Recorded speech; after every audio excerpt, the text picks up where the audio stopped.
Hello guys, welcome to ஐமு kitchen. நம்ம வந்து டிஃபன் ஐட்டமுக்கும் சரி, சாதத்துக்கும் சரி, துவையலாகவும் சாப்பிடலாம், சட்னியாகவும் நீங்கள் செய்யலாம். இந்த சட்னி நம்ம எதில் செஞ்சுருக்கோம்னு பார்த்தீங்கன்னா வாழைத்தண்டு வச்சு தான் செஞ்சுருக்கோம். வாங்க எப்படி செய்யலான்னு பார்த்துடலாம்.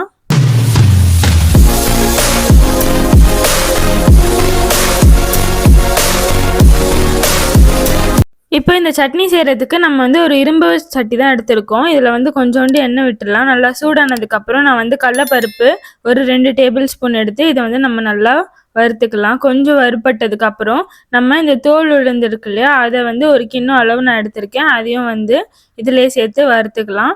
ரொம்ப ரொம்ப ஹெல்த்திங்க இந்த சட்னி. நீங்கள் செஞ்சு கண்டிப்பாக சாப்பிடுங்க. இப்போது இது கூடவே வந்து நம்ம ஒரு 4 பல்லு பூண்டையும் சேர்த்துக்கிறோம். ஒரு பெரிய டேபிள் ஸ்பூனில் சீரகம் எடுத்து அதையும் சேர்த்துக்கலாம்.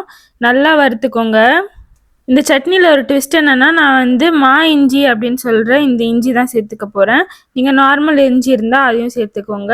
இது வந்து தோலெல்லாம் இல்லாமல் இந்த ஒரு குட்டி சைஸ் அளவு நம்ம எடுத்து இதில் சேர்த்துக்கிட்டோம். சேர்த்து நல்லா ஒன்று போல் வதக்கி விட்டுடலாம். இது கூடயே வேர்க்கடலை வந்து இந்த அளவுக்கு நான் எடுத்திருக்கேன். ஒரு பாதி கிண்ண அளவு எடுத்திருக்கேன். இதையும் நம்ம கூட சேர்த்து வறுத்துக்கலாம்.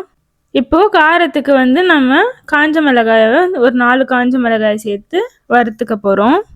இந்த வீடியோ வந்து கண்டிப்பாக வெயிட் லாஸ் பண்ணக்கூடிய உங்களோட ஃப்ரெண்ட்ஸ்க்கெலாம் நீங்கள் வந்து ஷேர் பண்ணுங்கள். அப்புறம் ஒரு கைப்பிடி அளவு ஒரு கொத்து கருவேப்பிலை எடுத்து நம்ம இதில் சேர்த்துருக்கோம்.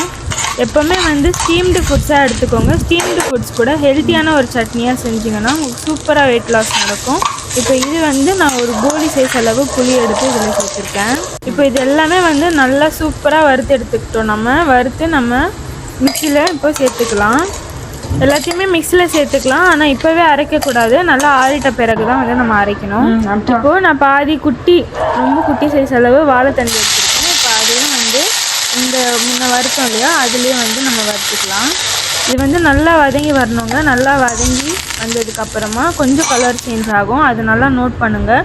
கலர் சேஞ்ச் ஆனோடனே இதையும் நம்ம மிக்சியில் போட்டுட்டு உப்பையும் சேர்த்துட்டோம். நல்லா சூடான பிறகு மட்டும்தான் வந்து நீங்கள் அரைக்கணும். முன்னாடி அரைச்சிடாதீங்க. பார்த்தீங்களா, இப்போ நம்மளுடைய சூப்பரான வெயிட் லாஸ் சட்னி ரெடி ஆகிடுச்சு. இது வந்து வாழைத்தண்டில் செஞ்ச சட்னி துவையல். நீங்கள் எப்படி வேணாலும் செஞ்சுக்கலாம்.